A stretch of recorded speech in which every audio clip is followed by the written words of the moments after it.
In right now. We've got Prabhakar Rao, President ISMA, as well as Pratik Tholiya of Systematix Institutional Equity. Thanks so much for taking time out. Just going to get in a sense then from you, Mr. Rao, given the fact that after it's been close to 10 days after you had the sugar companies, the government directing them not to use this sugarcane juice, now they've allowed both cane juice and B-heavy molasses. What do you believe this spells out for the sector as a whole? Is it going to be a meaningful respite? Yeah, I think this 1.7 million tons equivalent of sugar getting converted to ethanol, this gives some relief to the industries, particularly those industries who have invested based on the government policy and program, ethanol blending program, to produce the ethanol out of B-heavy as well as syrup. So they had a problem because of this immediate ban. So now they will get some relief. Roughly, it's about 1/3 of the quantity offered. The quantity that was offered in the tenders that was quoted by the OMCs, that was coming to about 5.5 million tons. Now this amounts to about 1/3 of that being allowed. So therefore, the problem is solved to the extent of 1/3. And the ethanol blending program is a very ambitious program launched by the country. And a lot of global commitments also have been given. And therefore, the industry went all out in investments to set up the capacities. And we need to now, I think, figure out how do we overcome these problems for the future. Quantify this diversion of 17 lakh tons. What will that do in terms of giving near-term uptick to the ethanol business? Do you think this will be extended beyond March as well? So indirectly what government said that, okay, don't use sugarcane juice to make sugar, don't use sugarcane juice to make ethanol. And then post April, that would have created a vacuum for the industry.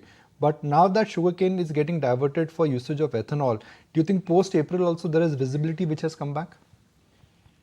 This capacity that is allocated, probably this will be met within few days. Like, this will be done by maximum before January. It may be even before that, depending on various capacities of various units. Some of them may reach it in the first week of January. Some of them may reach it by second week of January. Then after that, based on the actual data, the government may allocate some more quantity. But still, it will be far, far less than the capacities that are created. We also encourage, Pratik also to join in and share his thoughts on what it means for sugar stock specifically.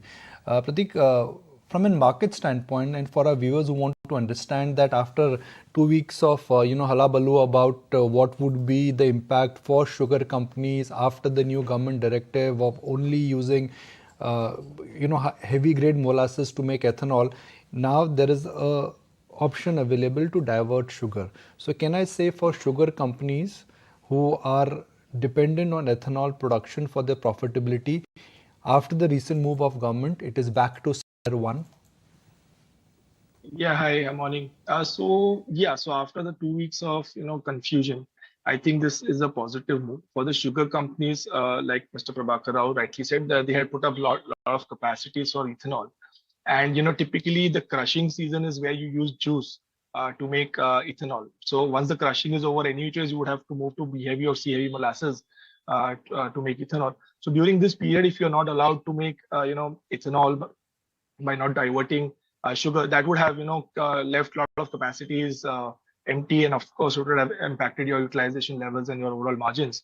Plus the C-heavy margins are also lower, so versus juice. So now with government allowing the industry to divert some amount of juice towards ethanol, I think this clearly is a positive move in terms of the profitability that would have happened otherwise if the ban would have remained. So net, I think this is a positive move from margin standpoint, from profitability standpoint, from utilization standpoint, and from here I think the companies, if at all anybody would have cut their estimates, I think they should have revised their estimates upwards now. Thank you for your quick analysis, Pratik and Prabhakar. Really appreciate your time. 60